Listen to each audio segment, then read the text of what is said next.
Bismillahirrahmanirrahim. Innal hamdalillah nahmaduhu wa nasta'inuhu wa nastaghfiruh wa na'udzu billahi min sururi anfusina wa min sayyiati a'malina may yahdihillahu fala mudhillalah wa may yudlilhu fala hadiyalah. Asyhadu an la ilaha illallah wa asyhadu anna Muhammadan abduhu wa rasuluh. Amma ba'd. Pertama-tama marilah kita panjatkan puji syukur kita kepada Allah Subhanahu wa taala yang mana sampai dengan hari ini ya masih memberikan kepada kita semua kesempatan dan juga nikmat yang tiada bandingannya di muka bumi ini. Salawat dan salam juga tercurah kepada Nabi Muhammad SAW beserta keluarga, para sahabat dan para pengikutnya yang senantiasa istiqomah dalam menjalankan sunnah-sunnah dan ajaran-ajaran dari beliau. Baiklah, sebelumnya saya mau tanya, ini UASnya kita tanggal berapa ya? Saya belum ada jadwalnya di sistem. Ada yang tahu? Belum muncul, Pak. Oh, belum muncul juga ya? Iya, saya belum dapat info juga nih terkait UAS yang di PBSI ini ya. Kalau di teknik itu kita UASnya di pekan depan sudah UAS ya. Jadi pekan ini adalah di pertemuan terakhir ya. Tapi kalau di PBSI saya belum tahu dan kita masih ada gitu maksudnya kuliah ya. Makanya saya belum tahu. Baik teman-teman mahasiswa semua, saya izin share screen ya, izin share screen. Oke baik. Apakah ini saya terlihat dengan jelas? Screen saya terlihat dengan jelas? Terlihat Pak. Oke baik, terima kasih ya. Baik, kita mulai ya. Seperti biasa. Ini adalah slide ya terkait visi misi di Prodi Bahasa Indonesia. Lalu ada komponen penilaian ya, komponen penilaian karena tidak lama lagi kita akan segera UAS ya. Kita akan segera UAS. Baik, hari ini kita akan membicarakan, membahas atau mendiskusikan temanya atau bahasannya, topik bahasannya adalah teknologi informasi dan komunikasi untuk pendidikan. Nah, temanya spesifik TIK untuk pendidikan ya. Karena penggunaan TIK ini tidak terbatas hanya di bidang kesehatan, hanya di bidang keteknikan atau di bidang sosial politik atau advertising mungkin ya, tapi di bidang pendidikan juga ada ya, apalagi dengan adanya situasi dan kondisi terkini ya terkait penyebaran pandemi COVID-19 dari mulai di Indonesia dari mulai tahun 2020 kemarin ya, itu memaksa semua aspek untuk beralih ke TIK gitu ya, baik itu di bidang pendidikan, di pekerjaan ya, jadi dan bermunculan juga istilah-istilah baru gitu, istilah-istilah baru di tahun 2020 ya, seperti misalnya learning from home, terus ada lagi working from home gitu ya, ada lagi macam-macam deh gitu ya, takziah online ada sekarang gitu ya, dulu nggak pernah ada takziah online gitu. Terus ada apa lagi, ngaji online, mungkin ngaji online dulu ada kali ya. Jadi bermunculanlah istilah-istilah baru ya gitu ya, tren-tren istilah baru dan lain sebagainya lah. Oke baik. Itu terus juga goals-nya ya atau indikator yang menjadi kompetensi di tema pertemuan kuliah kita pada hari ini adalah yang pasti mahasiswa mengetahui tentang tren perkembangan TIK di dunia pendidikan. Lalu legalitas penggunaan TIK gitu ya, khususnya untuk pendidikan ya di pembelajaran gitu tuh ternyata itu ada payungnya ya, kita dilindungi, penggunaan TIK ini diperbolehkan di bidang pendidikan, ada undang-undangnya maupun SK atau peraturannya. Lalu ada aplikasi TIK yang memang digunakan untuk pendidikan. Terus kita mengenal ada yang namanya sistem e-learning ya. Nah ini bermunculan lagi ya, ada namanya e-learning gitu ya. Terus contoh-contoh penggunaan e-learning, terus pengaruhnya dengan kualitas pembelajaran terhadap peserta didik maupun instruktur atau pengajar gitu ya. Dan juga potensi-potensi yang sekiranya menjadi penghambat di dalam penggunaan e-learning. Baik, itu yang goals pada pertemuan kita pada hari ini. Jadi pertemuan hari ini full teori gitu ya, full teori, beda sama yang sebelum-sebelumnya kita selang-seling dengan praktikum. Baik, ayat untuk muhasabah hari ini yaitu dari Quran surat Ali Imran ayat 104 ya. Seperti biasa. Jadi di ayat ini ya Allah berfirman mengajak kepada kita semua umat manusia gitu ya, setidaknya ada segolongan, ada beberapa orang gitu ya, beberapa orang dari umat manusia ini yang menyeru kepada kebajikan. Jadi mengajak orang-orang untuk berbuat baik gitu ya, memberikan contoh yang baik juga gitu ya, tidak hanya menyeru saja tapi memberikan contoh yang baik juga ya, dan yang pasti mencegah dari perbuatan yang mungkar. Dan Allah berjanji dalam ayatnya ini bahwa orang-orang yang seperti itu adalah orang yang beruntung gitu ya. Nah, jadi janji Allah itu jelas gitu ya, kalau orang yang menyuruh kepada berbuat kebajikan itu termasuk orang-orang yang beruntung. Jadi saya juga menghimbau kepada teman-teman mahasiswa ya, kita pergunakan waktu kita di dunia ini untuk selalu berbuat kebajikan gitu ya. Setidaknya kalau kita belum mampu untuk menyuruh orang lain berbuat kebajikan, kita memberikan atau memotivasi diri kita ya untuk selalu berbuat kebajikan sehingga itu bisa menularkan kepada orang lain gitu ya.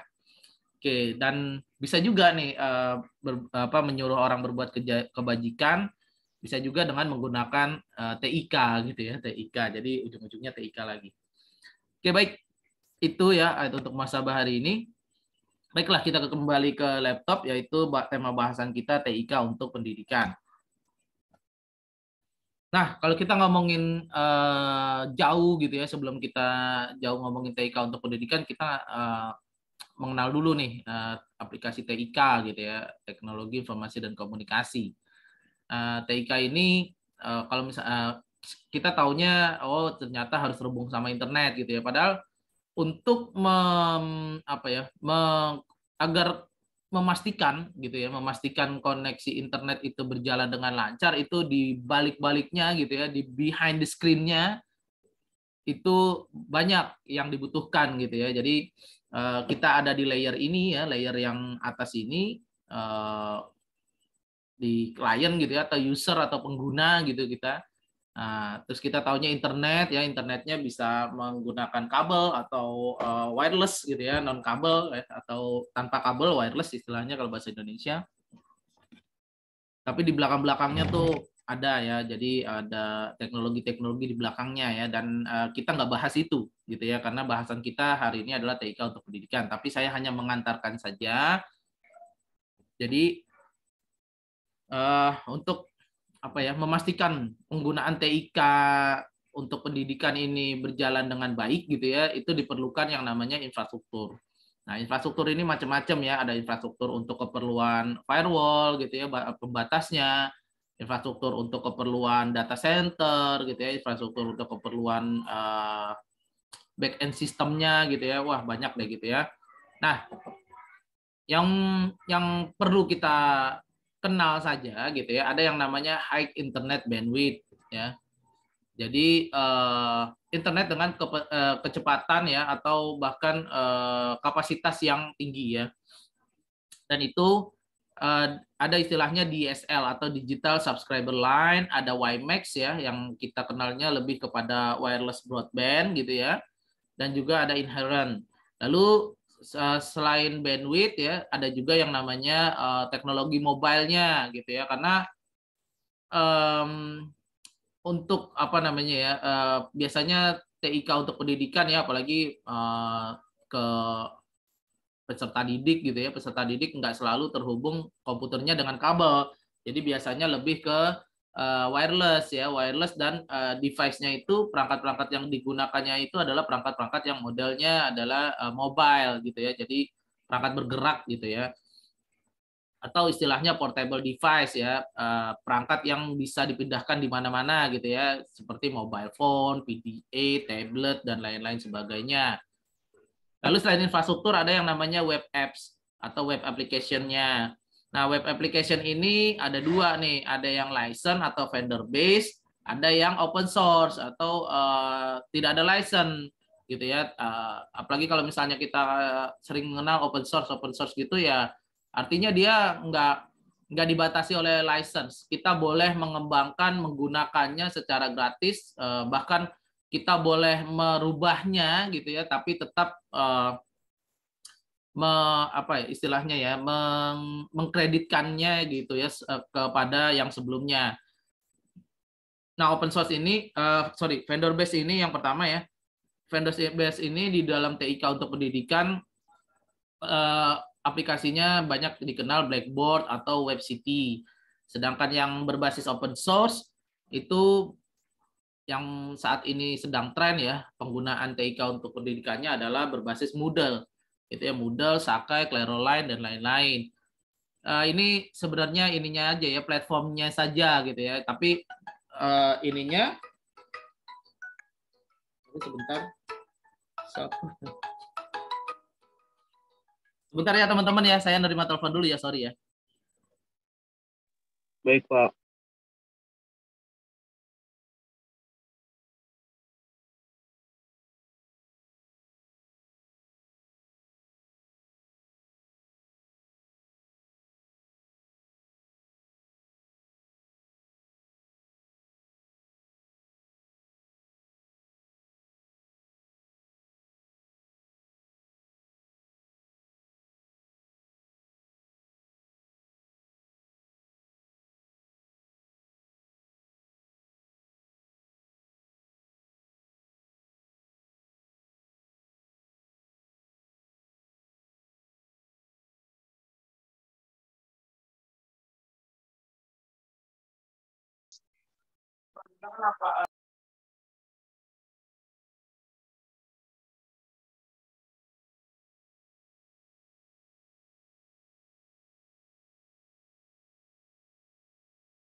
Oke, baik teman-teman mahasiswa, sorry tadi ada telepon ya. Baik, kita lanjutkan lagi. Tadi Moodle ya. Jadi Moodle ini adalah aplikasi TIK yang memang digunakan untuk pendidikan ya. Coba platformnya saja berbasis Moodle. Moodle ini cuma platform saja, tapi penggunaannya itu bisa bermacam-macam. Salah satunya yang UHAMKA gunakan ya, yaitu adalah OLU atau Online Learning UHAMKA. Itu merupakan sistem atau aplikasi aplikasi web yang berbasis Moodle gitu ya. Jadi dikembangkan oleh BPTI sehingga menjadi OLU gitu ya. Tapi basicnya adalah Moodle gitu ya, Moodle. Oke, itu sekedar pengenalan saja dari segi ininya. Lalu legalitasnya. Penggunaan TIK untuk pembelajaran ini dilindungi oleh pemerintah Indonesia ya. Yang pertama yaitu melalui SK Menteri Pendidikan Nasional pada tahun 2001 ya. Jadi sudah ada 2001 yang mendorong perguruan tinggi. Waktu itu baru perguruan tinggi ya. Perguruan tinggi yang konvensional. Jadi memang kuliahnya hanya wajib hadir gitu ya di kelas secara klasikal gitu ya. Jadi perguruan tinggi itu didorong untuk menyelenggarakan pendidikan jarak jauh atau dual mode. Jadi tidak hanya yang klasikal, tapi juga ada yang jarak jauhnya. Nah, itu sudah dari tahun 2001. Lalu ada juga di tahun 2003 ya, Undang-Undang Republik Indonesia tentang Sistem Pendidikan Nasional ya. Sama seperti itu juga ya. Jadi terkait pendidikan jarak jauh juga. Serta fasilitas yang digunakan terkait untuk melaksanakan PJJ tersebut. Baik, nah sekarang ketika aplikasi TIK itu digunakan untuk pendidikan, muncullah lagi istilah-istilah baru, gitu ya, istilah-istilah baru. Ada yang namanya distance education. atau ada juga yang namanya distance learning gitu ya. Jadi ini ada artinya sudah saya translate ya. Jadi menurut Onegger ya di UNESCO tahun 2003, yang dimaksud pendidikan jarak jauh adalah penyampaian instruksional yang tidak membatasi siswa untuk hadir secara fisik, gitu ya, di lokasi yang sama dengan instrukturnya. Jadi karena sebelum-sebelumnya ini kan memang kalau misalnya kita untuk belajar atau melakukan kegiatan belajar mengajar atau KBM gitu ya, itu harus di kelas yang sama dengan instrukturnya. Nah, tapi di tahun 2003 itu diperbolehkan gitu ya, standar internasionalnya diperbolehkan, yang mana siswa nggak harus hadir secara fisik gitu ya, secara fisik di tempat yang sama dengan instrukturnya. Jadi sudah diperkenalkan tahun 2003 gitu ya. Nah, sebelumnya 2001 juga sudah, tapi secara standar internasional baru muncul di tahun 2003 gitu ya. Sama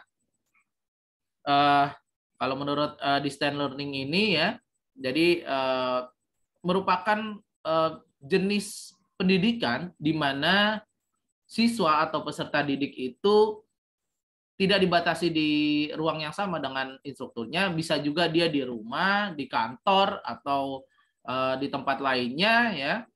Ya, tapi dia juga bisa berkomunikasi ya dengan fakultas atau program studi maupun siswa lain. Ya, dulu tahun 2003 model komunikasinya hanya melalui email atau forum-forum elektronik gitu ya, seperti forum-forum yang ada di web gitu. Terus juga bisa juga melalui konferensi video atau bentuk komunikasi berbasis komputer lainnya. Tahun 2003 istilah sosial media belum diperkenalkan atau belum dibakukan gitu ya. Jadi terkait komunikasi ini ya paling email gitu ya, email, forum elektronik gitu ya, konferensi video atau lain-lainnya.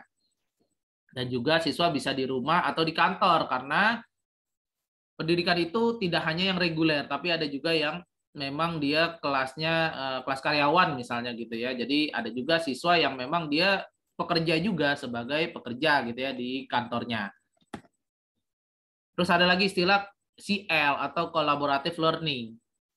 Merupakan metode pembelajaran dengan saling melibatkan antar peserta didik ya, untuk dapat memecahkan suatu masalah ya, masalah yang diberikan oleh instrukturnya ya. Masalahnya sebenarnya bukan masalah sih, bisa juga tugas gitu ya, bisa juga studi kasus gitu ya, dan lain sebagainya. Dan itu dipecahkan atau diselesaikan secara bersama-sama atau kolaboratif gitu ya, kolaboratif. Terus yang berikutnya adalah PBL atau problem based learning. Nah, ini merupakan pembelajaran berbasis masalah. Jadi ada studi kasus di situ gitu ya, studi kasus hal yang nyata yang memang ditemui secara sehari-hari. Gitu ya. Jadi pengertiannya adalah metode pembelajaran yang didasarkan pada prinsip menggunakan masalah sebagai titik awal untuk perolehan gitu ya. Kenapa seperti itu? Karena memang nanti pun gitu ya, mahasiswa ketika sudah lulus dan misalnya bekerja atau berwirausaha itu selalu saja menemui masalah ya, masalah dalam tanda kutip gitu ya. Sebenarnya masalah ini jangan diartikan atau dipandang sebagai sesuatu yang negatif ya. Kalau kita optimis dan kita berpikiran positif, maka masalah itu kita anggap sebagai sesuatu yang akan menambah pengalaman kita, ya, jam terbang kita gitu ya. Jadi jangan ketika dengar kata-kata masalah, waduh, ini apa namanya ya, kita jadi susah, jadi apa, jadi pusing, jadi apa gitu ya. Jadi jangan ya, kita tetap harus optimis, anggap saja ini sesuatu yang akan menambah jam terbang kita. Baik, berikutnya adalah web based course ya. Web based course ini jadi kursus-kursus ya, kursus yang tersedia di web ya, yang dapat diakses kapan saja ya.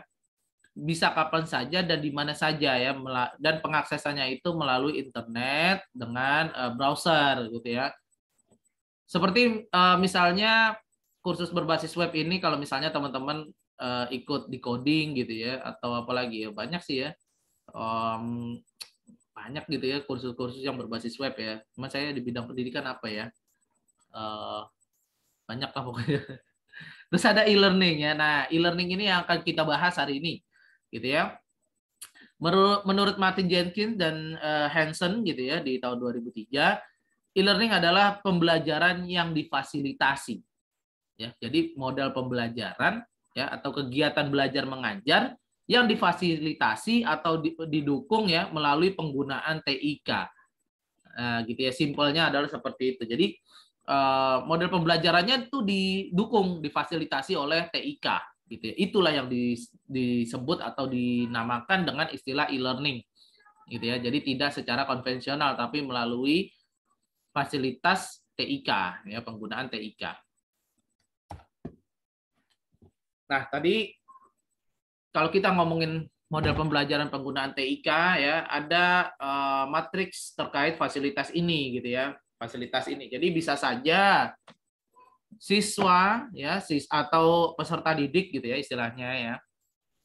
Siswa atau peserta didik berada di satu waktu dengan instrukturnya. Atau bisa saja peserta didik itu berada di waktu yang berbeda dengan instrukturnya. Gitu ya. Nah, terus juga e-learning juga bisa saja ya siswa tersebut berada di tempat yang sama dengan instrukturnya atau bisa saja siswa tersebut berbeda tempat dengan instrukturnya. Gitu ya. Jadi ada 4 matrik ini gitu ya. Jadi kalau misalnya siswa berada di tempat yang sama, same time, tapi di tempat yang sama dan waktu yang sama dengan instrukturnya, ya maka itu istilahnya classroom teaching gitu ya, seperti klasikal gitu ya, konvensional lah gitu ya. Terus face to face tutorial, jadi tatap muka gitu ya, pembelajaran tatap muka istilahnya kalau sekarang PTM gitu ya, seminar, workshop, jadi ya semua program yang reguler gitu ya. Tapi itu pun same time dan same place bisa juga dengan menggunakan pendukung TIK gitu ya, bisa juga ya. Oke. Nah, bisa saja terjadi same place ya. Jadi di tempat yang sama tapi waktunya berbeda. Nah, tempat yang sama dengan instrukturnya tapi waktunya berbeda, berbeda waktu. Misalnya contohnya ini siswa tersebut berada di program pusat studi gitu ya, entah itu pusat studi bahasa, pusat studi di UHAMKA ada namanya PNU ya, pusat studi neuroscience, ada juga atau di lab ya, laboratorium ya. Jadi dia berada di tempat yang sama tapi berbeda waktunya gitu ya. Jadi karena laboratorium penggunaannya terbatas ya, penggunaannya terbatas, jadi mungkin harus grup-grup begitu ya. Jadi instruktur hanya di awal saja, setelah itu didampingi yang akan melakukan praktikum di laboratorium didampingi oleh asisten lab gitu ya. Jadi seperti itu. Oke, nah bisa saja peserta didik berada di waktu yang sama dengan instrukturnya, tapi dia berbeda tempat.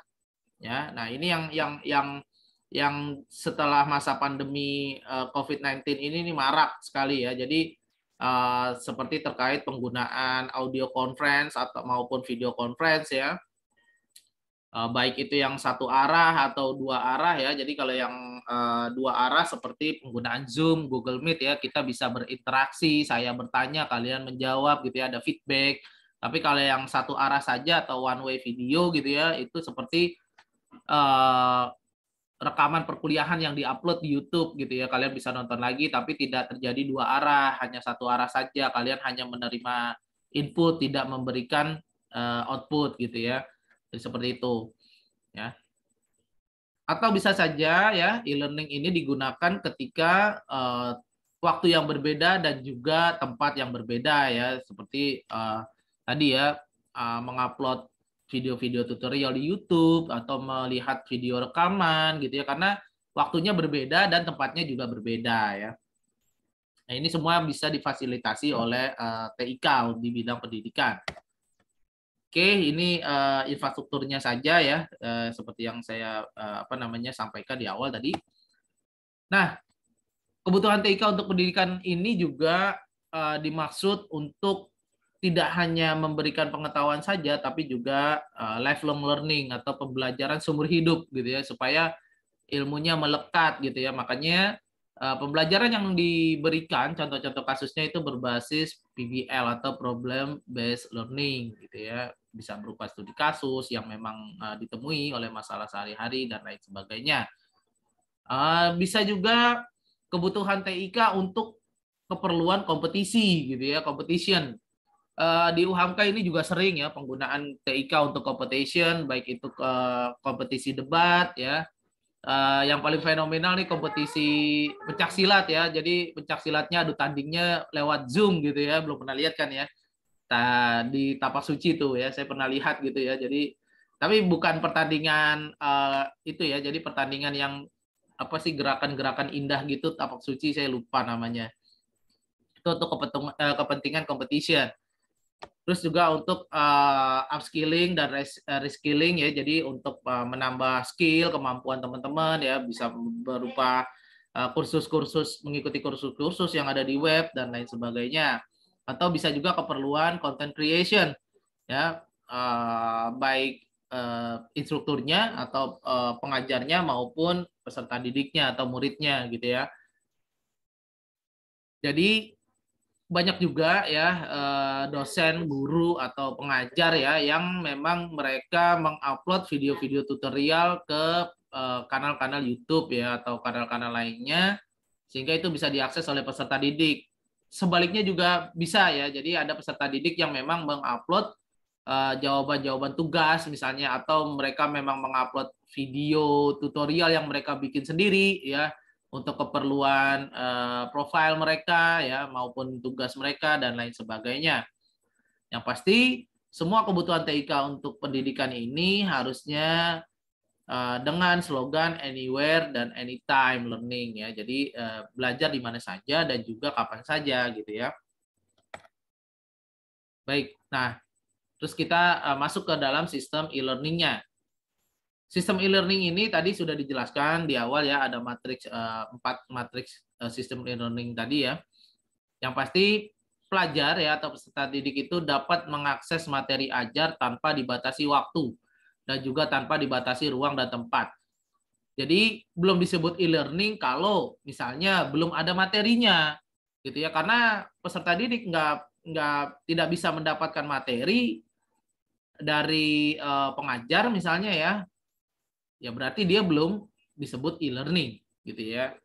Karena harusnya siswa atau pelajar gitu ya atau mahasiswa itu dapat mengaksesnya tanpa dibatasi waktu dan juga tanpa dibatasi ruang gitu ya. Jadi bebas saja gitu ya, dan nggak mesti ke kampus untuk dapat materinya atau minta sama dosennya fotokopi gitu ya, nggak perlu gitu ya.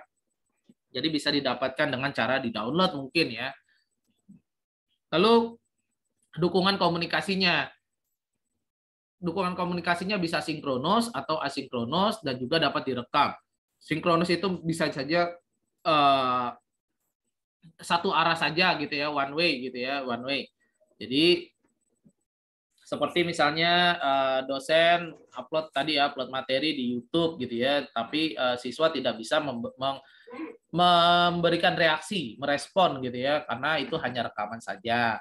Terus juga kalau asinkronus ya terjadi dua arah gitu ya, terjadi dua arah, jadi bisa diberikan feedback gitu ya, atau bisa memberikan feedback gitu ya dan lain sebagainya. Dan yang pasti ketika materi perkuliahan itu sudah dilakukan baik melalui Zoom maupun Google Meet, seharusnya bisa direkam sehingga mahasiswa atau peserta didik yang tidak dapat hadir pada waktu tertentu itu masih bisa mengakses materi ya, dengan mungkin tidak hanya materinya saja tapi juga video perkuliahannya, rekaman video perkuliahannya tadi seperti tanpa dibatasi waktu dan juga tanpa dibatasi ruang dan tempat gitu ya. Lalu di e-learning ini jenis-jenis materi ajarnya itu sudah berbasis multimedia. Jadi tidak hanya teks ya, bisa juga materinya dipadu padankan gitu ya atau di mix gitu ya. Ada teksnya, ada gambar, bahkan ada audionya gitu ya. juga bisa video atau bahkan ada animasinya ya. Tapi memang kalau kita membuat sebuah materi presentasi dengan animasi itu butuh waktu gitu ya. Nggak cuma presentasi, tapi apapun yang dibuat secara animasi itu butuh waktu gitu ya. Gitu. Oke. Nah, lalu tadi paradigma pendidikannya adalah learning oriented ya. Jadi berbasis pembelajaran ya. Dengan asumsi semua peserta didik ya, baik mahasiswa maupun siswa punya kemauan ingin belajar dengan sebaik-baiknya gitu ya. Itu asumsinya itu dulu yang pertama ya. Jadi kita juga sebagai tenaga pendidik gitu ya, atau pengajar atau instruktur, jangan sampai punya anggapan ya bahwa oh, buat apa materi ditaruh di web atau ditaruh di Olu gitu ya, toh juga mahasiswa nggak akan akses gitu. Jangan seperti itu, karena tadi paradigma pendidikannya semua orang tuh berhak untuk belajar gitu ya. Bahkan siswa ya berasumsi semua siswa itu pengen gitu ya belajar dengan sebaik-baiknya. Makanya kita persiapkan materinya, di-upload, video perkuliahannya, rekaman perkuliahannya dipersiapkan, di-upload juga ya, dan lain-lain sebagainya. Oke. Oke, baik. Nah, terkait e-learning ini ya, sistem e-learning ini berhubungan juga dengan lingkungannya atau environment. Environment ini baik environment yang memang untuk kegiatan pembelajaran seperti silabus, materinya, lalu metode pembelajarannya, ada partisipannya ya, ada partisipan itu ada gurunya atau pengajarnya, ada juga peserta didiknya. Terus juga diberikan tugas agar lebih terjadi pengayaan atau enrichment. Terus tak kalah pentingnya adalah evaluasi ya. Evaluasi memang harus dilakukan untuk melihat sejauh mana progres dari peserta didik tersebut. Ya. Itu terkait environment settingnya. Lalu terkait learning environment-nya ya memang didukung oleh TIK-nya. Semuanya ini didukung oleh TIK. Ya. Terus juga dari learning environment ini yang sudah disiapkan ya, tentunya semuanya ini ya tadi environmental settingnya ini di-upload atau disiapkan ya atau tersedia di dalam learning environment ya melalui LMS. Oke, LMS ini adalah Learning Management System, atau di UHAMK ya, atau yang kita gunakan adalah itu namanya lebih dikenal dengan OLU atau Online Learning UHAMK. Nah, ini bisa diakses oleh siapa saja, baik dosennya maupun mahasiswanya. Jadi mahasiswa maupun dosen bisa mengakses yang environmental settingnya ini. Oke. Nah, ini tadi juga sama ya, matrik yang e-learning tadi ya, cuman ini lebih kepada model komunikasinya ya. Jadi waktu yang sama dengan tempat yang sama ya, berarti dia berada di ruang kelas gitu ya. Kalau kita melihat ke tempatnya dan lain sebagainya ya, waktu yang berbeda maupun tempat yang sama berarti dia ada di pusat studi ya, baik di laboratorium maupun bisa juga di perpustakaan gitu ya. Dia belajar di waktu yang berbeda gitu ya, tapi dia tempatnya yang sama, masih di lingkungan kampus misalnya gitu ya, dan lain sebagainya. Baik, saya langsung saja ke arsitektur ya. Nah, ini arsitektur merupakan arsitektur dari sistem e-learning. Ini lebih ke teknik informatika, tapi saya hanya menyampaikan saja ya. Jadi arsitektur dari sistem e-learning ini ya ada beberapa layer seperti layer akses, layer application platformnya, ada terus lebih ke dalamnya lagi ada network, ada content delivery, ada intelligent network service ya, ada database ya dan lain-lain sebagainya, ada firewall gitu ya. Nah, ini tapi akses yang paling luar ya yang akses pengguna ya, kalau ini lebih ke sistem ya dari mulai bawah ini, dan akses yang paling luar itu lebih ke akses layer akses ya. Layer akses ini bisa siapa saja boleh mengaksesnya ya. seperti student, ada student di situ atau pelajar, ada instrukturnya atau teacher, ada operatornya atau administrasi, bagian administrasi bisa mengakses itu ya, terkait misalnya dia ingin merekap nilai semuanya gitu ya dari beberapa dosen gitu ya, atau mau merekap untuk mahasiswa tersebut direkap menjadikan KHS-nya atau transkrip nilainya gitu ya. Atau bisa juga diakses oleh expert atau para ahli ya. Para ahli ini bisa saja dia sebagai dosen tamu mungkin ya kalau di kampus ya. Oke, nah kalau kita lihat dari metode aksesnya ya tadi ya ada kategori penggunanya, ada siswa, pengajar, administrator, dan narasumber. Nah kalau untuk media pengaksesannya, komputer ini yang pasti ya pengaksesan komputer untuk TIK untuk pendidikan berarti dia kalau kita menggunakan komputer berarti menggunakan web browser seperti Internet Explorer, Netscape, atau kalau yang sekarang Windows itu bukan Internet Explorer, namanya adalah Edge, Microsoft Edge gitu ya. Terus ada juga Mozilla Firefox, ada Google Chrome dan lain-lain. Lalu kalau untuk mobile device-nya ya atau perangkat bergeraknya bisa juga diakses menggunakan handphone atau PDA atau smartphone atau tablet ya dan lain-lain sebagainya, notebook juga ya. Nah, yang pasti metode akses ini menerapkan level pengaksesan sistem atau hak akses ya. Jadi nggak sembarangan juga. Jadi misalnya siswa dia bisa mengakses apa saja, dia bisa mengakses materi, mengakses ujian gitu ya, apalagi gitu. Nah, tapi siswa tidak dapat mengakses tidak dapat mengakses absen dari dosennya gitu. Dosennya dalam sebulan masuk berapa kali ya, dosen-dosen lain gitu, nggak bisa. Jadi ada level penerapan dari pengaksesannya atau biasa disebut hak akses. Nah, kalau pengajar dia bisa melihat apa aja. Dia bisa melihat siswa yang ikut di kelasnya, dia bisa melihat rekapan nilai siswa gitu ya, karena dia untuk keperluan cetak KHS dan lain sebagainya. Tapi dia mungkin tidak bisa melihat penggajian gitu ya, penggajian dosen lain, dia hanya bisa melihat penggajian dia. Jadi ada level penerapan aksesnya. Kalau administrator mungkin bisa ya, bisa melihat penggajian dosen karena nanti buat direkap ya dengan jumlah jam mengajar dalam seminggu mungkin ya dan lain sebagainya ya. Jadi ada penerapan hak akses di situ.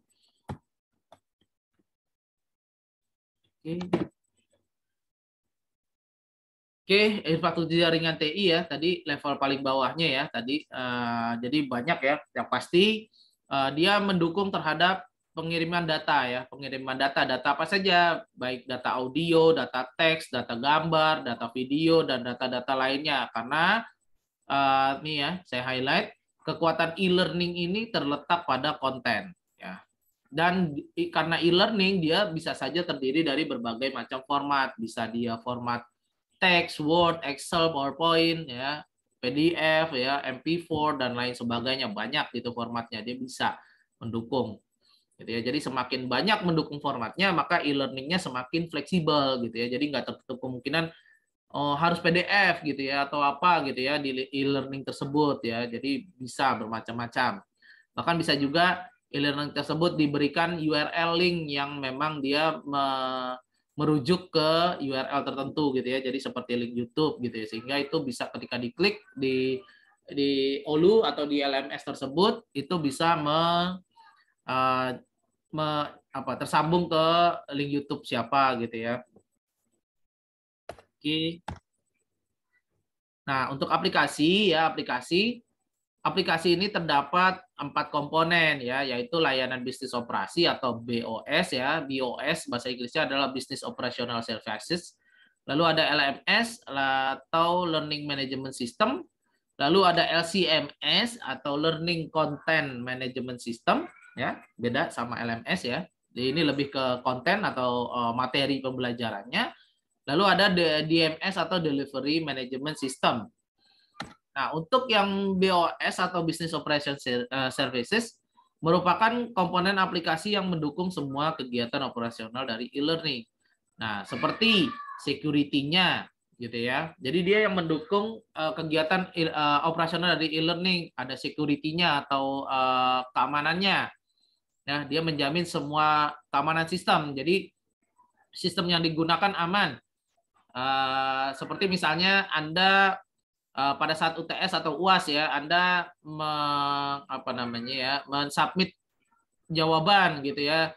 Teman Anda nggak bisa lihat jawaban Anda karena nggak diberikan hak akses gitu ya, kecuali memang diberikan hak aksesnya gitu ya. Jadi ini aman gitu ya, secara sistem ini aman karena orang lain ingin mengakses hak akses Anda gitu ya, harus dengan sepersetujuan Anda gitu ya, dengan cara diberikan username atau diberikan passwordnya. Ada online help desk atau layanan bantuan dari penggunaan aplikasi atau sistem ya. Jadi seperti kayak misalnya kita, tapi kalau di Olu belum ada kayaknya ya online help desk-nya, hanya lewat email atau FAQ saja ya. Ada yang benar-benar bantuannya secara online, ada orang yang standby di situ ketika siapapun menghubunginya, baik lewat chat ya secara langsung maupun lewat telepon. Oke. Terus ada terkait supportnya ya, e-learningnya ya. Jadi kita bisa mengirimkan pertanyaan lewat email atau memberikan saran lewat email, atau bahkan kita bisa mengakses FAQ atau frequently asked question. Jadi pertanyaan-pertanyaan yang memang sering ditanyakan gitu ya. Jadi sehingga jawabannya tuh sudah disiapkan jawabannya gitu ya. Seperti misalnya bagaimana cara registrasi gitu ya terhadap memang saya nggak punya hak akses, saya mau registrasi bikin akun baru tuh bagaimana gitu ya. Jadi sudah disiapkan, di Olu juga ada tuh FAQ-nya. Lalu yang berikutnya adalah reporting atau laporan ya, pencetakan laporan. Nah, ini hubungannya dengan pencetakan laporan. Oke. Ya, dan yang tidak kalah penting adalah repositori. Jadi ada pusat penyimpanan datanya ya, pusat penyimpanan data, baik misalnya data-data yang memang seperti materi-materi pembelajaran, tugas-tugas ya kan, itu diupload atau disubmit ke sistem tersebut atau ke Olu gitu ya gampangnya. Nah, itu ditampung di pusat penyimpanan data atau disebutnya repositori gitu ya. Yang berikutnya ya dari yang tadi adalah Learning Management System atau LMS. LMS ini merupakan lingkungan pembelajaran ya. LMS ini mengatur semua interaksi baik navigasi, pemilihan pembelajaran yang ditawarkan ya. Kalau di Olu tuh kita nggak bisa milih, tapi sudah diatur gitu ya, mahasiswanya ikut ke kelas ya dosen yang mana gitu ya oleh si administrator atau operator gitu ya. Jadi kalau di kursus-kursus yang lain, website-website lain ya, kursus yang berbayar gitu misalnya ya, Anda mau kursus apa atau ngambil sertifikasi apa, itu kita bisa milih kita mau ngambil di kelas yang mana gitu ya. Fungsi-fungsinya yang disediakan dari LMS ini yang umum ya, secara umum ada pengaturan siswa, pengaturan studi atau kursusnya, terus juga ada personalisasi, kita bisa melakukan personalisasi sistem ya, baik misalnya kita bisa menambahkan profil kita, baik nambahin gambar dan lain sebagainya ya. Nah, contohnya ya di LMS ini ada seperti Google Classroom, Blackboard, Moodle ya, yang Olu ini berbasis Moodle gitu ya. Nah, di tahun 2021 ini ada survei gitu ya, saya ambil dari surveinya. Tahun 2021 ini top LMS software yang digunakan di seluruh dunia itu masih dipegang oleh Google Classroom ya. Sedangkan yang terbesar kedua itu dipegang oleh Canvas dan yang lainnya adalah Moodle. Jadi kalau Moodle ini memang perlu pengetahuan khusus untuk membuat sebuah sistem ya, disesuaikan dengan organisasi tersebut, misalnya UHAMKA atau apa gitu ya. Karena harus dengan keterampilan gitu ya kalau Moodle ya. Kalau Classroom ya banyak penggunaannya karena apa? Karena seperti di Indonesia saja masih banyak juga sekolah-sekolah yang belum punya LMS ya, sekolah-sekolah baik negeri maupun swasta, apalagi negeri gitu ya, mereka belum punya LMS, jadi mereka menggunakannya LMS yang secara gratisan gitu, yang telah disediakan secara gratisan seperti Google Classroom gitu ya, ada Edmodo, ada banyak ya, ada Blackboard tadi ya, dan lain-lain ya, banyak sekali ya. Cuma yang paling familiar di Indonesia itu Google Classroom ya. Jadi Google Classroom ini di seluruh dunia sebesar 39% penggunanya gitu ya di tahun 2021 gitu ya. Tapi Moodle ini masih terus meningkat ya, masih terus meningkat seiring dengan perkembangan dari bukan orang-orang ya, perusahaan organisasi-organisasi yang memang ingin LMS-nya ini lebih personal gitu ya, lebih kelihatan organisasinya gitu ya. Kalau Google kan nggak terlihat gitu ya, nggak terlihat ya, karena kita nggunain yang gratisan. Oke, baik. Berikutnya adalah LCMS atau Learning Content Management System. Nah, Learning Content Management System ini lebih menitikberatkan kepada materi dari materi pembelajaran ya. Nah, LCMS ini sudah seharusnya dia mendukung berbagai format gitu ya, mendukung berbagai format seperti tidak hanya teks, baik gambar, animasi, video, audio dan lain-lain. Dan LCMS ini punya standar juga ya, seperti standarnya IEEE, SCORM ya, dan lain-lainnya. Oke, nah ini adalah beberapa hal yang diatur oleh LCMS ya, ada authoring tool integration, registry services, object mining services, content storage ya, publishing services ya, dan lain-lain sebagainya. Yang pasti semuanya ini yang memang diatur oleh LCMS itu lebih menitik beratkan kepada konten atau materinya. Lalu yang tidak kalah penting adalah DMS atau Delivery Management System. DMS ini ya terdiri dari beberapa tools juga ya, terdiri dari beberapa tools yang dia pada umumnya mendukung layanan yang tiga ini. Ada content presentation ya, ada distribution management dan interaction result management. Pada intinya itu DMS ini mencatat log ya, seperti misalnya presensi kehadiran dari peserta didik gitu ya, seperti absensi di OLU gitu ya, presensi kehadiran di OLU gitu ya. Terus macam-macam gitu ya. Bisa juga dia untuk mengelola hasil interaksi siswa. Jadi siswa mengumpulkan tugas terus dinilai oleh dosennya, nah itu dikelola oleh DMS atau Delivery Management System ya. Jadi ini masih bagian dari sebuah layer aplikasinya. Nah, perkembangan e-learning ini ya, ini lebih kepada perkembangan dilihat dari berbagai sudut pandang. Kalau misalnya kita melihatnya dari sudut pandang desain instruksional ya, nah ini perkembangan kontennya ya lebih ke teoritis ya, strategis dan metodologinya ya. Tapi kalau misalnya kita lebih melihatnya dari sudut pandang software engineering ya, itu lebih kepada objeknya ya, karena di dunia teknik itu memang sesuatu itu dilihat lebih ke objek. Terus penggunaannya atau usability-nya, terus bagaimana itu secara terkait pengembangannya sudah ada prototype-nya ya, atau istilahnya rapid prototyping. Jadi sebenarnya prototype sih. Nah, kalau dilihat dari desain medianya konten itu dikembangkan yaitu dengan cara dipilih ya, bagaimana memilih konten ya, selection, terus sequencing atau kontennya yang berurut gitu ya, sesuai dengan tahapan ya. Jadi kontennya itu dikembangkan nggak loncat-loncat gitu ya. Jadi berurut ya, bertahap gitu ya.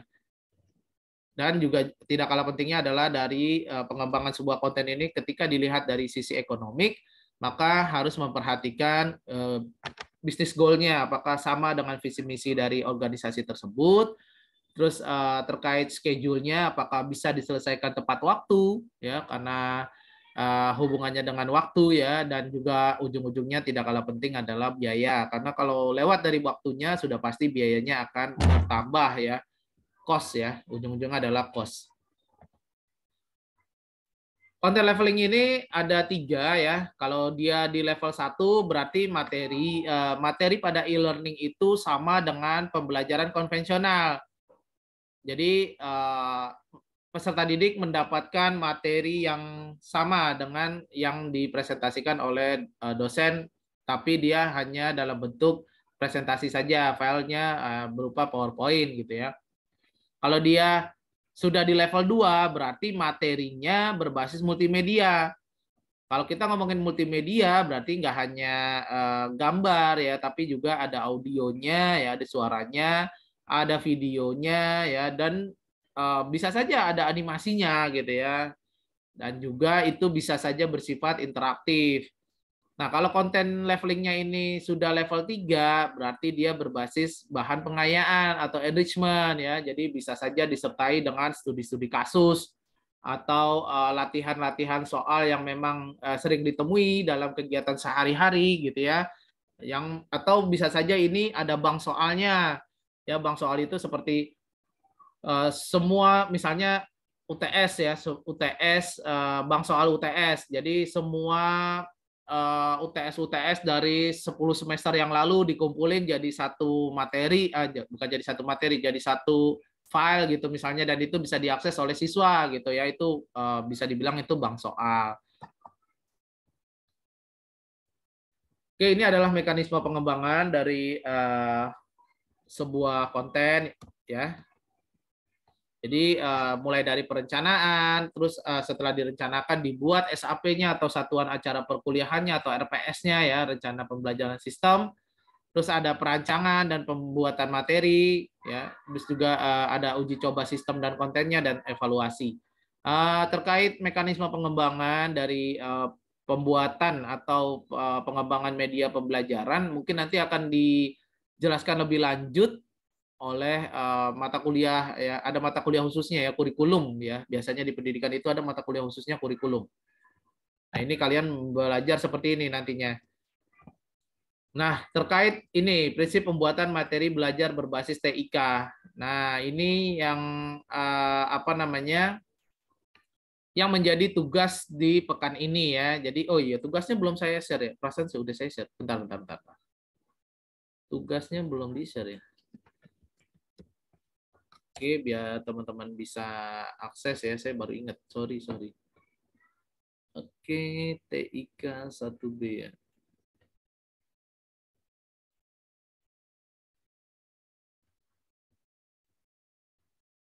Oh iya, ininya belum dinyalain.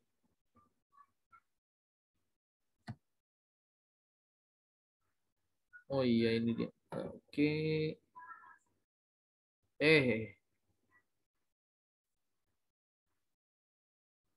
Oke ya, jadi ada tugasnya. Nah, tugasnya adalah yang ini ya.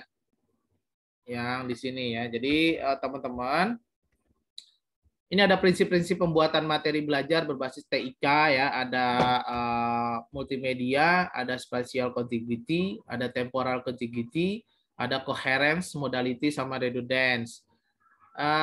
Terkait prinsip-prinsip ini ya, ini ada penjelasannya.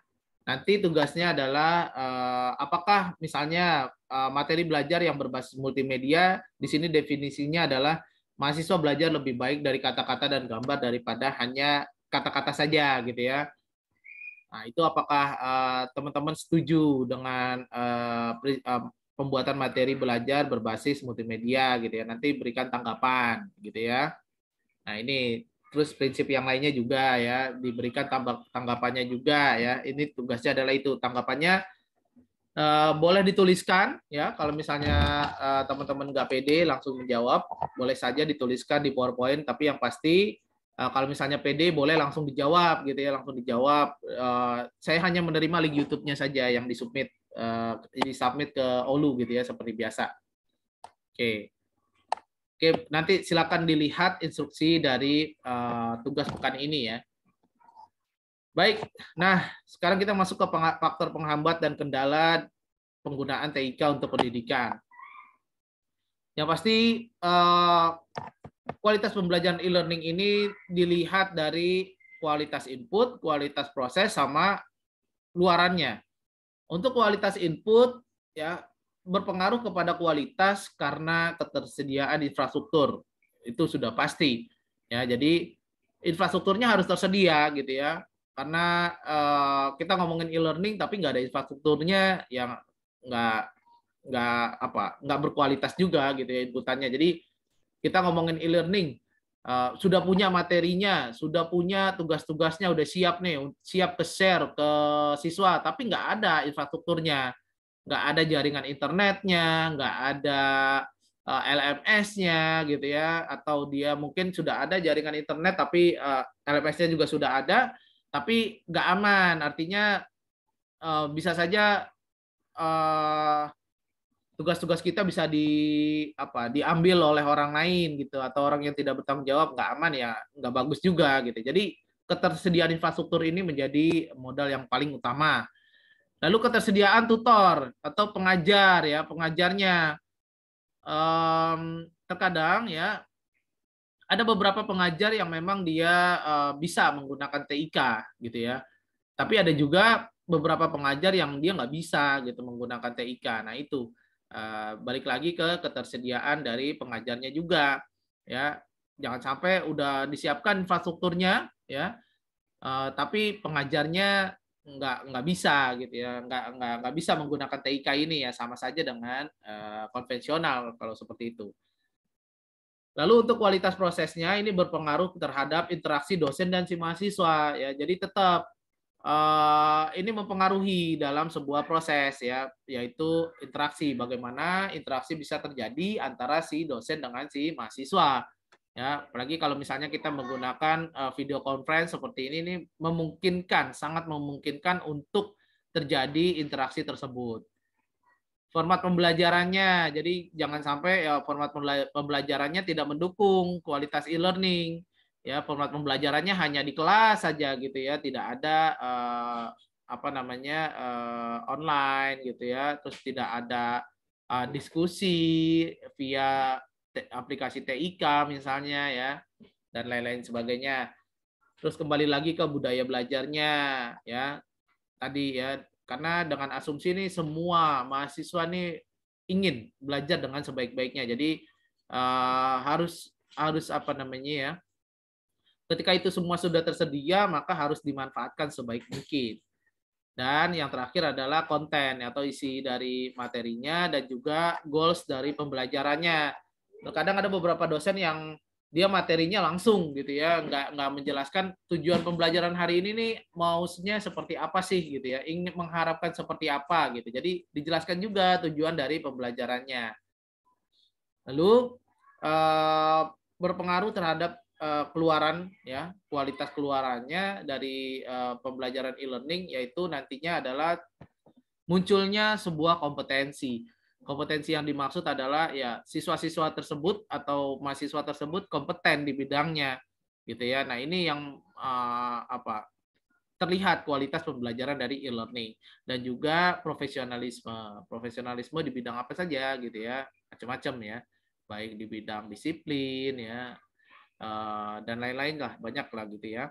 Jadi keluarannya itu lebih terlihat ketika mahasiswa tersebut menjadi kompeten di bidangnya dan juga mempunyai profesionalisme yang tinggi. Yang menjadi faktor penghambat ya dari kegiatan e-learning ini yaitu yang pertama adalah disiplin ya, disiplin dari tidak hanya mahasiswa, juga bisa saja dari dosennya ya. Terkadang ada dosen yang hadir lebih dulu dari mahasiswanya, atau kebalikannya, ada mahasiswanya yang hadir lebih dulu daripada dosennya gitu ya. Padahal it's okay, nggak apa-apa hadir lebih dulu, tapi kan biasanya sudah ditentukan ya jam belajarnya atau jam perkuliahannya. Nah, kalau misalnya sudah jam perkuliahan sudah masuk, nah itu harus dimulai gitu ya, dimulai. Nah, itu yang disiplin gitu ya, disiplin baik dari segi mahasiswa maupun dari dosennya. Nah, terus juga yang menjadi penghambat yaitu materi dalam bentuk elektronik atau dalam bentuk file ya, karena tadi ini bisa saja membebani pengajar ya, karena tidak semua pengajar punya kemampuan untuk penggunaan TIK gitu ya. Nah, ini balik lagi ke pengajarnya, apakah dia mau belajar untuk bisa untuk menggunakan TIK gitu ya di dalam kelasnya ya, dan lain sebagainya ya. Terus juga yang jadi menghambat adalah materi ya, materi ketika materinya sudah disiapkan. Nah, karena materinya ini berbasis multimedia, tidak hanya teks maupun gambar, ada juga audio dan video. Nah, umumnya punya ukuran yang besar gitu ya. Sehingga ini bisa saja membebani peserta didik gitu ya.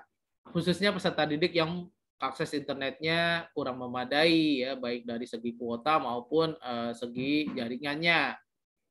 Dan juga kultur atau budaya dan kebiasaan pelajar di Indonesia. Nah, karena ini saya ambil menurut penelitian ya, kebiasaan pelajar di Indonesia ini terlihat pasif ya, artinya kurang aktif dan juga kurang inisiatif ya. Sebenarnya sih sekarang sih sudah mulai berubah ya zamannya ya, karena sekarang adalah zaman digital, era informasi ini sebanyak-banyaknya gitu ya, tersebar sebanyak-banyaknya. Ini sudah mulai berkurang nih. Ada juga mahasiswa yang memang dia aktif gitu ya, aktif dan dia punya inisiatif. Oke. Nah, kalau dari kendala pelaksanaannya khusus dari sudut pandang dari peserta didik atau mahasiswa, karena mereka berada di tempat masing-masing gitu ya, tidak di kelas ya saat ini, khususnya yang di pandemi. Tidak semua daerah dari domisili mahasiswa tersebut punya infrastruktur internet yang memadai ya, baik dari segi jaringan, akses ya, maupun infrastruktur dalam bentuk perangkat, baik itu perangkat laptop, notebook ya, smartphone dan lain-lainnya. Terus juga tidak semua mahasiswa punya perangkat komputer dengan spesifikasi yang cukup baik ya, jadi mungkin hanya bisa Office saja gitu ya, nggak apa-apa juga ya, tapi ya itu balik lagi ya keinginan belajar dari si mahasiswa tersebut. Dan terakhir adalah biaya kuota yang mahal ya, karena online-nya secara terus menerus kalau itu videonya atau model komunikasinya asinkronus ya, seperti yang sekarang kita lakukan ya dengan menggunakan Zoom. Baik, ini keluhan saja ya. Nah, terkait itu, maka seharusnya ya dipersiapkan juga untuk agar kegiatan e-learning ini berjalan dengan lancar, dipersiapkan baik itu teknologi, SDM maupun kebijakannya. Untuk persiapan teknologi ya seperti hardware dan software ya, perangkat keras dan perangkat lunaknya. Lalu persiapan SDM-nya tadi ya, jadi jangan sampai infrastrukturnya sudah tersedia, tapi SDM-nya nggak tersedia gitu ya.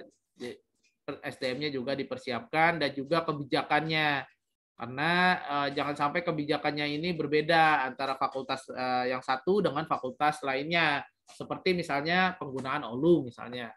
Mungkin di Fakultas Pendidikan dan Fakultas Teknik sudah wajib dosen menggunakan OLU, tapi di beberapa fakultas mungkin ya masih ada dosen lain yang menggunakan Google Classroom gitu ya, tidak menggunakan OLU karena kebijakannya belum jelas juga gitu ya. Jadi seharusnya kebijakan harus jelas gitu ya.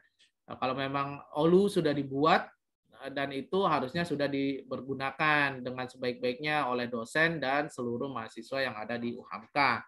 Sehingga kembali lagi itu akan menguntungkan UHAMKA karena dari sisi akreditasi nanti akan dinilai LMS yang dipergunakan gitu ya, apakah mendukung kegiatan pembelajaran e-learning gitu ya.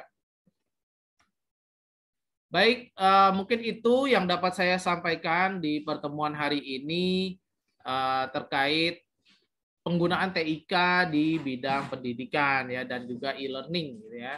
Baik, silakan teman-teman mahasiswa apabila ada yang ingin bertanya atau berdiskusi terkait materi hari ini atau terkait tugas yang diberikan hari ini.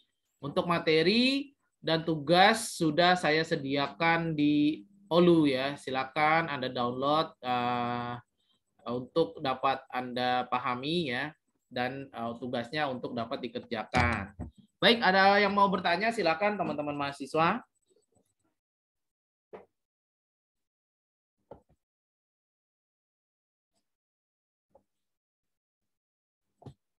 Oke, nggak ada yang bertanya kah?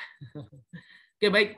Bapak, mohon maaf Pak, saya izin bertanya Pak. Boleh, silakan saja. Pak, ini tugasnya maksudnya gimana sih Pak? Kita ngerekam terus sambil ini Pak, memberikan pendapat kita atau gimana? Oke, baik. Sudah dilihat ya. Jadi tugasnya terkait slide yang ini ya, prinsip pembuatan materi belajar berbasis TIK ya. Ini ada definisinya ya. Nah, teman-teman ya, teman-teman ini memberikan pendapat teman-teman ya. Jadi kan ada prinsipnya ya, pembuatan materi belajar berbasis TIK. Saya hanya mengenalkan saja, nanti akan dibahas lebih lanjut lagi di mata kuliah lainnya ya, di pendidikan ini. Jadi salah satu prinsipnya adalah tadi ya, multimedia. Nah, multimedia ini definisinya mahasiswa ini belajar lebih baik dari kata-kata ya, lebih baik hanya dari kata-kata dan gambar gitu ya, karena berbasis multimedia, daripada hanya dari kata-kata saja. Nah, tanggapan Anda itu seperti apa terkait prinsip yang ini, yang multimedia? Apakah Anda setuju atau Anda tidak setuju atau kurang setuju ya, silakan dan diberikan pendapatnya gitu ya, seperti apa. Terus prinsip yang berikutnya seperti apa? Boleh saja itu langsung saja direkam, boleh dijawab gitu ya. Boleh silakan, atau boleh diketik, boleh ya. Yang pasti yang diupload ke Ulu hanya Google linknya saja gitu ya, linknya saja. Terus Baik, silakan. Pak, Hmm? Pak ini kelompok atau individu Pak? Ya, selalu tugas itu dalam bentuk kelompok ya.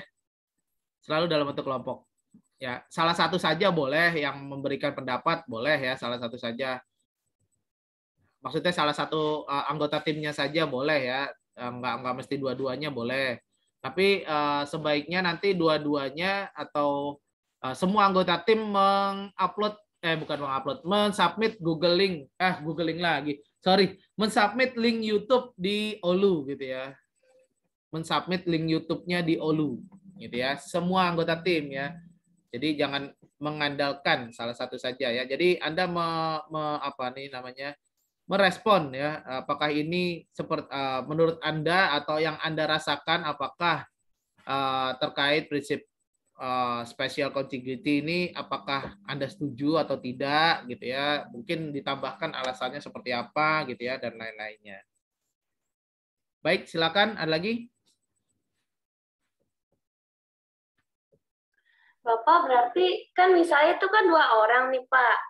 Nah itu berarti yang salah satunya itu ngupload ke YouTube dulu Pak, ngasih pendapat kita sendiri atau gimana Pak?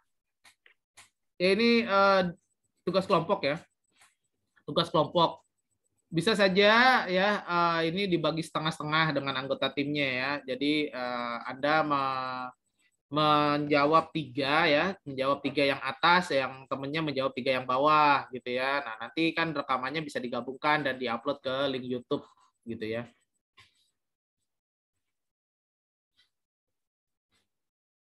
Gimana? Oh gitu ya Pak. Oke Pak, terima kasih. Ya sama-sama Anggra, ini terima kasih atensinya ya. Baik, ada lagi teman-teman mahasiswa yang mau ditanyakan, silakan ya. Nah, dibaca juga ininya ya. Oke. Baik. Ada lagi yang mau bertanya teman-teman mahasiswa? Oke, pertemuan kita apa namanya di semester ini sudah akan berakhir ya. Saya nggak tahu apakah 2 pertemuan lagi maupun 1 pertemuan lagi ya. Oke, karena jadwalnya saya belum dapat sih jadwal ujiannya ya. Baik, teman-teman mahasiswa silakan kalau misalnya ada yang mau ditanyakan. Nggak ada ya? Oke, baik. Dan saya menghimbau teman-teman mahasiswa untuk melakukan absensi secara mandiri via Olu ya. Jangan melakukan absensinya ketika sesi perkuliahan berakhir ya, karena itu sudah ditutup ya. Baik, itu juga termasuk ke dalam faktor kedisiplinan dalam e-learning ya. Baik, itu yang mungkin yang dapat saya sampaikan di sesi perkuliahan di pekan ini ya. Mohon maaf apabila ada kesalahan. Yang salah datangnya selalu dari diri saya pribadi, yang benar datangnya selalu dari Allah Subhanahu wa taala. Untuk itu saya tidak segan-segan untuk menghimbau kepada para mahasiswa untuk terus belajar, tidak hanya dari sumber materi yang saya berikan maupun dari sumber materi lain yang memang bisa Anda dapatkan ya, baik secara offline maupun secara online. Baiklah, mari kita akhiri sesi perkuliahan kita pada hari ini dengan sama-sama membaca hamdalah. Alhamdulillahirabbil alamin, dan kita tutup dengan doa kafaratul majlis. Subhanakallahumma wa bihamdika asyhadu an la ilaha illa anta astaghfiruka wa atubu ilaik. Lebih kurangnya saya mohon maaf. Nasrun minallah wa fathun qarib wa basyiril mu'minin billahi fisabilil haq fastabiqul khairat. Wassalamualaikum warahmatullahi wabarakatuh. Waalaikumsalam warahmatullahi wabarakatuh. Oke, terima kasih teman-teman mahasiswa atas kehadirannya ya. Saya akhiri Zoom meetingnya ya. Iya, Pak.